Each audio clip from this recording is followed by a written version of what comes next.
everyone, welcome and welcome back to my vlog. So first of all আমরা গণেশজি টেম্পলে যাব, কিছু পুজো করব অ্যান্ড দেন ওখান থেকে আমরা ব্রেকফাস্ট করে আমরা আউটিং করব। বেসিক্যালি অনেক কটা জায়গা সিলেক্ট করে রেখেছি, 7 প্লেসেস আমরা সিলেক্ট করে রেখেছি। এবার যতটা কভার করা যায় সবকটা কভার করার চেষ্টা করব। যদি সবকটা হয়তো খুবই ভালো, আর যদি না হয় দেন পরেও করব। সো সব কিছু ডিটেলস আমি তোমাদেরকে শেয়ার করব ভিডিও থ্রু থেকে, যে যে জায়গাগুলো আমি যাচ্ছি কভার আপ করছি।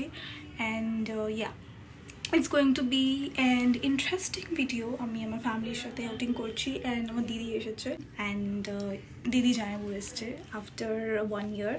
So we decided and we get blast tomorrow. So don't forget to be with me. See the whole video guys, and yeah, let's get started. Yes, so guys, I am back with everything and all, and this is my makeup. Jodi amar makeup ta bhal lage post korbo kalke, don't forget to check that out too. And chalo ebar amader jatra shuru. This is my OOTD. Yo, very simple. weatherটা খুব একটা ভালো না, তো ওই জন্য আমি casually রয়েছি। and anyhow I'm loving my look, so let's get started. আমরা বেরিয়ে পড়লাম, আর আমাদের প্রথম ডেস্টিনেশন হলো 200 বছর পুরনো প্যালেসের মধ্যে এই সিদ্ধি বিনায়ক টেম্পল। সকালে মন্দির খোলা থাকে 6:30 থেকে 12টা এবং বিকালে 4:30 থেকে 9টা পর্যন্ত। ভিতরে আবার ছোট একটি হনুমানজির মন্দিরও আছে। কিছুক্ষণ মন্দিরে সময় কাটিয়ে আমরা বাইরে বেরিয়ে ব্রেকফাস্ট করলাম অ্যান্ড দেন আমাদের নেক্সট লোকেশন হলো রাজা রাজেন্দ্র মল্লিকের হাতে 1835 সালে গড়ে ওঠা এই মার্বেল প্যালেস। চারিপাশে ছড়িয়ে আছে অপরূপ বাগান আর একটি চিড়িয়াখানা, যেখানে বসবাস করেন বহু বিদেশি পাখি এবং হরিণ। এখানে ঢোকার জন্য কোনো প্রবেশ মূল্য দিতে হবে না, তবে আইডি প্রুফ অবশ্যই নিয়ে যাবেন। দেন আমাদের থার্ড লোকেশন হলো কলকাতার মানি মিউজিয়াম, দ্য RBI মিউজিয়াম। এই মিউজিয়ামকে ভাগ করা হয়েছে 3টে গ্যালারিতে।